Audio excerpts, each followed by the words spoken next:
The year is 1943. Deep in the forests of Eastern Europe, something unprecedented is happening. The Nazi war machine, running low on soldiers, has begun recruiting children, not teenagers pretending to be older, actual children, some as young as 12 years old. These aren't volunteers driven by ideology. These are boys taken from orphanages, pulled from their families, kidnapped from occupied territories. Boys who should be in school, playing football, living normal lives. Instead, they're being forged into something the world has never seen before. The 12th SS Panzer Division Hitlerjugend, the Hitler Youth Division. And what the Waffen-SS did to transform innocent children into fanatical killing machines would remain one of the war's darkest secrets for decades. 15-year-old Klaus Weber loved drawing. In his small village outside Munich, he spent hours sketching the Bavarian countryside, dreaming of becoming an artist. His father had died on the Eastern Front in 1942. His mother worked in a munitions factory. Klaus was all she had left. On a cold morning in November 1943, two SS officers appeared at their door with official papers. Klaus had been selected for Special Youth Service, an honor for Aryan boys of superior quality.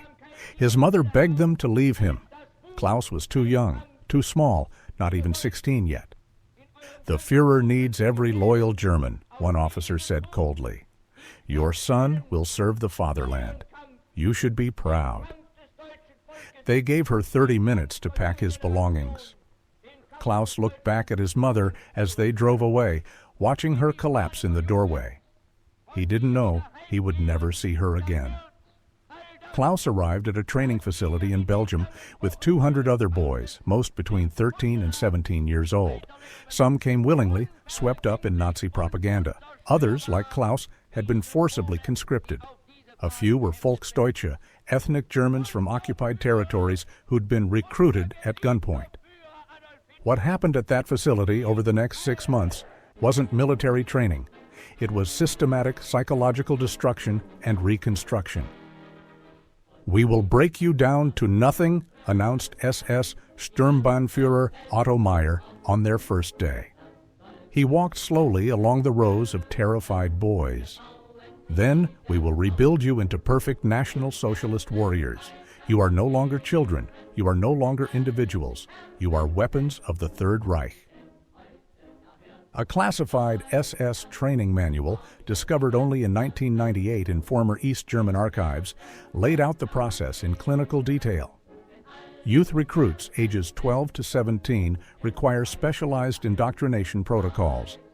Their psychological malleability makes them ideal for intensive conditioning. Standard training must be supplemented with total environmental control, separation from family influence, systematic desensitization to violence, and creation of absolute loyalty to unit over self. In simpler, more horrifying terms, they were going to turn children into killing machines by destroying everything that made them children.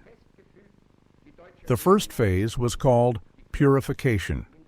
Boys were stripped of all personal possessions, family photos, letters from home, anything connecting them to their former lives. Their heads were shaved. They were given numbers. Klaus became 4721. "You have no names until you earn them," Meyer told them. "You have no past until you prove worthy of one. You exist only to serve." They were awakened at 4 a.m. every day with freezing water thrown on them. Physical training pushed them beyond exhaustion. Boys as young as 12 running 30 kilometers with full packs, doing hundreds of push-ups, training with weapons nearly as tall as they were. But the physical brutality was just the beginning. The psychological conditioning was far worse. "They showed us films," Klaus testified, in a deposition recorded in 1986, classified until 2003. Propaganda about Jewish conspiracies, Soviet barbarians, the glory of death for Germany, but also other films, footage of executions, of partisans being hanged, of villages burning. They made us watch for hours. If anyone looked away or showed emotion, they were beaten. A training document titled Desensitization Protocol, Youth Division, explained the methodology. Gradual exposure to violence imagery prepares youth recruits for combat reality. Begin with propaganda films, progress to combat footage, culminate with direct observation of executions. Monitor for emotional responses, punishment for empathy, reward for detachment. They were teaching children to stop feeling. In December 1943, the training escalated. The boys were taken to a nearby POW camp and forced to watch as Soviet prisoners were executed. Some boys vomited, others cried. Klaus stood frozen, unable to process what he was seeing. That night, the boys who had shown emotion were denied food and forced to stand in the freezing courtyard until dawn. 3 boys collapsed from hypothermia. The instructors left them there as examples. "Weakness is death," Meyer announced as the other boys were marched past the unconscious children. "Mercy is betrayal. You will learn to kill without hesitation, or you will die." But something even darker was happening. A former SS psychologist, Dr. Friedrich Hartmann, who defected to the Americans in 1944, revealed the full scope of the program in testimony that remained sealed until 1995. "We weren't just training them to fight," Hartmann testified. "We were conducting psychological experiments. We wanted to determine the optimal age for indoctrination, the most effective methods for overcoming natural human empathy in children, the breaking point where a child's personality could be completely replaced with National Socialist programming." The SS had created a laboratory for turning children into perfect soldiers, and these boys were the test subjects. By January 1944, the boys had been at the facility for 3 months. Many no longer resembled the children who'd arrived. They moved mechanically, responded instantly to commands, showed no emotion. Klaus felt like he was watching himself from outside his body, doing things, saying things, but not really present. "We became ghosts," he wrote decades later. "Our bodies were there, but whoever we had been before was gone. They had killed the children we were and replaced us with something else, something that could kill without question." The final phase of training was the most horrific. Small groups of boys were taken to practical training exercises in areas where partisan activity was reported. What happened there wouldn't be fully documented until war crimes trials in the 1960s. Klaus and 5 other boys were driven to a small village in eastern Belgium in February 1944. Their instructor, SS Hauptsturmführer Werner Koch, gathered them in the village square. "Intelligence reports indicate this village has been sheltering resistance fighters," Koch announced. "Your mission is to conduct a security sweep. Anyone who resists or attempts to flee is to be considered hostile and eliminated. These are your orders. You will follow them without hesitation." Klaus was 15 years old. He had never fired at another human being. None of the boys had. What happened next haunted Klaus for the rest of his life. In testimony given decades later, he could barely speak about it. "We were children. They made us do things that no one should ever have to do. And if we hesitated, if we showed any mercy, we knew we would be executed ourselves. They had made it clear, obey or die." The village operation was not about security. It was the final test. The SS instructors watched from a distance, evaluating which boys could kill on command and which still retained too much humanity. 3 boys couldn't do it. They were taken away that night. Klaus never saw them again. A 1968 war crimes investigation revealed they had been executed and buried in unmarked graves near the facility, eliminated as failed specimens of the program. This was how the Waffen-SS created the Hitlerjugend division. By March 1944, over 20,000 boys between 12 and 18 had been processed through these facilities. Most were 16 or 17, but several hundred were documented as 14 or younger. The youngest confirmed member was 12 years old. They were organized into the 12th SS Panzer Division Hitlerjugend and sent to defend Normandy against the Allied invasion in June 1944. These child soldiers, fanatically indoctrinated and desensitized to violence, became some of the most feared German units in the final year of the war. Canadian and British troops who fought against them were shocked. They were fighting against children, boys so young that many couldn't grow facial hair. Yet these children fought with suicidal ferocity that even veteran Wehrmacht units didn't display. "We didn't realize they were so young until we saw the bodies," testified Canadian Lieutenant James Morrison in a 1945 after-action report. Some of them looked 14, 15 years old, but they fought like fanatics. They wouldn't surrender. They would fight to the death, even when the position was clearly hopeless. It was disturbing beyond words. A captured Hitlerjugend officer explained why in Allied interrogation. "They have been taught that surrender is the ultimate betrayal, that death in combat is the highest honor, and they have seen what happens to those who show weakness during training. They are more afraid of their own officers than they are of you." The casualties among these child soldiers were catastrophic. In the first month of fighting in Normandy, the Hitlerjugend Division suffered over 60% casualties. Boys who should have been in school were dying in ditches, blown apart by artillery, burned alive in tanks. Klaus survived Normandy. He survived the retreat through France. He survived the Battle of the Bulge. By the time the war ended in May 1945, he was 16 years old and had seen more death than most men see in a lifetime. When American forces captured what remained of his unit, Klaus weighed 89 pounds. He couldn't speak for 3 days. Medical officers noted severe psychological trauma, but had no framework for understanding what had been done to him. "What do you do with child soldiers?" an American officer wrote in his report. "They've been turned into killers, but they're still children. Some are so young, we initially thought they were civilians caught in crossfire. Then we found their weapons, their SS insignia. These are boys who have been transformed into something horrible, and now we have to figure out what to do with them." The Allied response was complicated and contradictory. Some Hitlerjugend members were tried as war criminals. Others, especially the youngest, were sent to re-education camps. Many simply disappeared into the chaos of post-war Europe. Klaus was sent to a British detention facility for young SS members. There, psychiatrists tried to understand what had been done to these boys. "The level of indoctrination is unlike anything we've seen," wrote Dr. Anthony Richards in a 1946 report that remained classified until 2001. "These boys genuinely believe everything they were taught.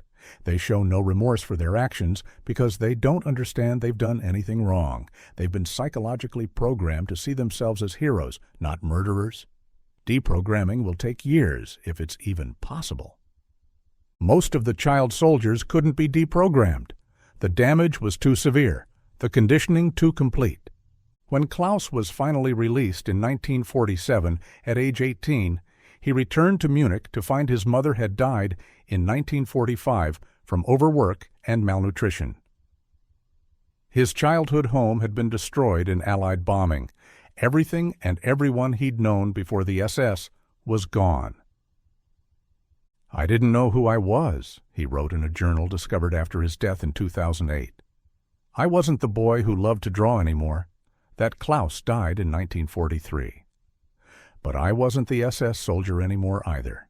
That was over. I was nothing, just a shell pretending to be human." Klaus, like thousands of other former Hitlerjugend members, lived in silence about his past. He told no one he'd been in the SS. He never spoke about what he'd done during the war. He married in 1952, had 2 children, worked as a postal clerk. A quiet, unremarkable life. But the nightmares never stopped. The guilt never faded. The memories of things he'd been forced to do as a child haunted him every day. "People think child soldiers are a modern problem," he wrote. "Africa, the Middle East, places like that. They don't know Hitler was doing it in 1944. They don't know the SS perfected the techniques for turning children into weapons. And they don't know that we survivors have been living with what was done to us for our entire lives. the full scope of the Hitlerjugend program remained hidden for decades. The Nuremberg trials focused on high-level Nazi leadership, not the systematic abuse of children. The Cold War meant many SS records were destroyed or classified. Survivors like Klaus stayed silent out of shame, fear, and trauma. It wasn't until the 1980s that historians began seriously investigating what had happened to these child soldiers. In 1987, researcher Dr. Margaret Friedman gained access to previously classified SS training documents and survivor testimony. What she found was staggering. The program had been far more extensive and systematic than anyone realized. The SS hadn't just recruited children out of desperation. They had deliberately studied how to transform children into ideal soldiers, using them as experimental subjects. This wasn't random wartime violence, Friedman wrote in her groundbreaking 1991 book, Hitler's Lost Generation. This was organized, documented, scientifically approached child abuse on a massive scale. The SS created detailed protocols for psychological destruction and reconstruction of children. They tracked results, they refined their methods. They treated human children like laboratory animals in an experiment to create perfect warriors. Declassified documents revealed the chilling extent of the program. A 1943 memo from SS headquarters. Youth Division recruitment quotas have been increased to 25,000 for the current year. Priority given to orphans and children of deceased soldiers, as family resistance is minimal. A training facility report from 1944.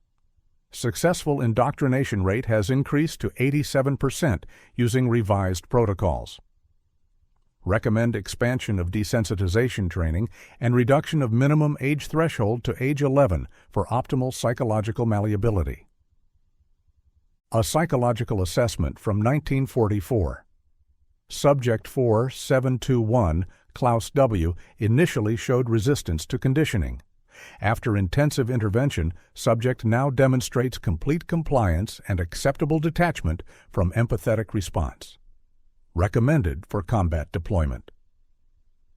The intensive intervention Klaus had undergone included solitary confinement, sleep deprivation, forced viewing of violence, and systematic punishment for any display of normal human emotion. In 1995, the German government finally commissioned an official investigation into the Hitlerjugend division and similar youth programs. The findings, published in 1998, confirmed what survivors had been saying for decades. Over 20,000 boys between ages 12 and 18 had served in the 12th SS Panzer Division Hitlerjugend. Casualty rates exceeded 75% by war's end. Hundreds more had been executed during training for failing indoctrination. The psychological damage to survivors was catastrophic and lifelong. These boys were victims, the report concluded. They were children who were stolen, abused, and transformed into weapons against their will. What was done to them constitutes crimes against humanity. Yet they have received no recognition, no compensation, no acknowledgement of their suffering, because they wore SS uniforms. This created an impossible moral situation. The Hitlerjugend members had committed war crimes. There was extensive documentation of atrocities. But they had also been child victims of systematic abuse and brainwashing. Could 12-year-olds be held responsible for actions they were tortured and conditioned into performing? Klaus wrestled with this question his entire life. In his final years, he began speaking to school groups about his experiences, trying to warn young people about the dangers of extremism and indoctrination. "I was a victim and a perpetrator," he told students in a 2006 presentation. "Both things are true. What was done to me was evil. What I did because of that was also evil. I don't expect forgiveness. I don't deserve it. I just want you to understand how easily children can be turned into monsters when adults with power decide that's what they want." Klaus Weber died in 2008 at age 79. His obituary in the local Munich newspaper made no mention of his wartime service. His children didn't learn the full truth about their father until after his death, when they found his journals and testimony. "We thought we knew him," his daughter Anna said in a 2010 documentary. A quiet man who worked hard, loved his family, never talked about the war. Lots of German men of that generation were like that. We had no idea what he had been through, what had been done to him, what he had done. He carried that burden alone his whole life. Today, only a handful of Hitlerjugend veterans are still alive, all in their 90s. Most have never spoken publicly about their experiences. The shame is too great, the trauma too deep.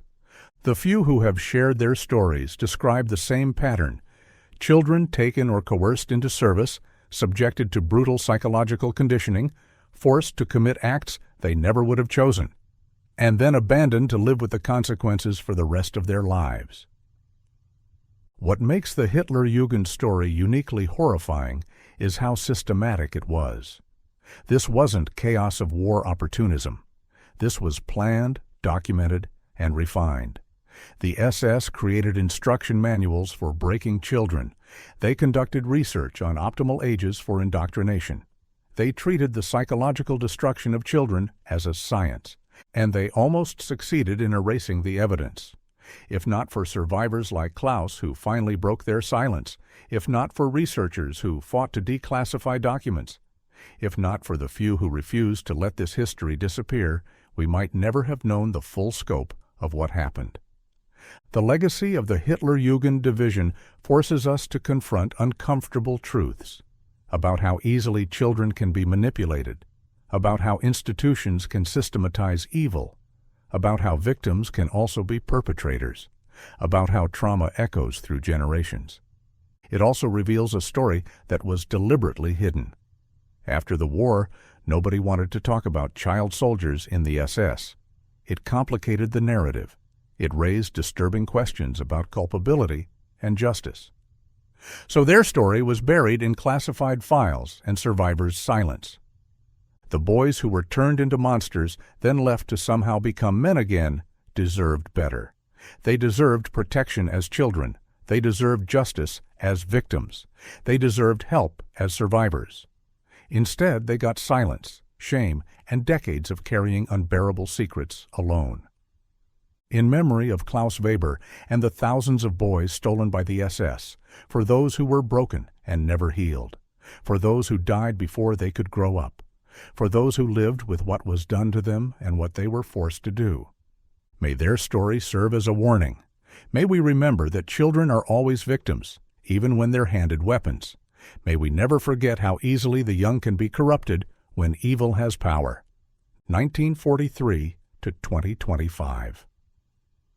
From innocence to horror, to silence to truth.